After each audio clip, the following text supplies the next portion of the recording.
She had been part of the second task force, the one that ended in a big departmental shakeup when everybody was running around like chickens with their heads cut off. But by 2013, all Liz Dutton had left in the NYPD was a toehold, and only that much because cops have a kick-ass union. The rest of her was already out the door. Internal Affairs was circling like buzzards around fresh roadkill, and on the day she picked me up from school, she wouldn't have been put on a task force dedicated to catching serial litterbugs. She needed a miracle, and I was supposed to be it.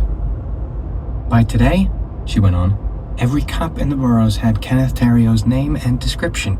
Every way out of the city was being monitored by human eyeballs as well as cameras, and I'm sure you know there's plenty of cameras.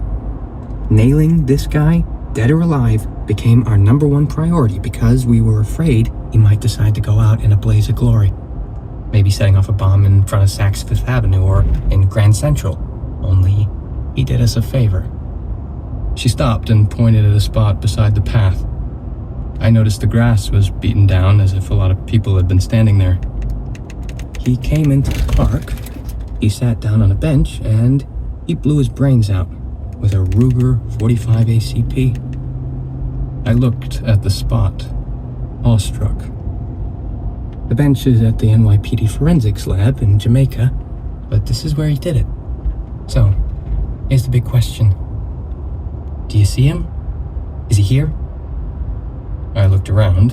I had no clue what Kenneth Allen Terrio looked like, but if he'd blown his brains out, I didn't think I could miss him.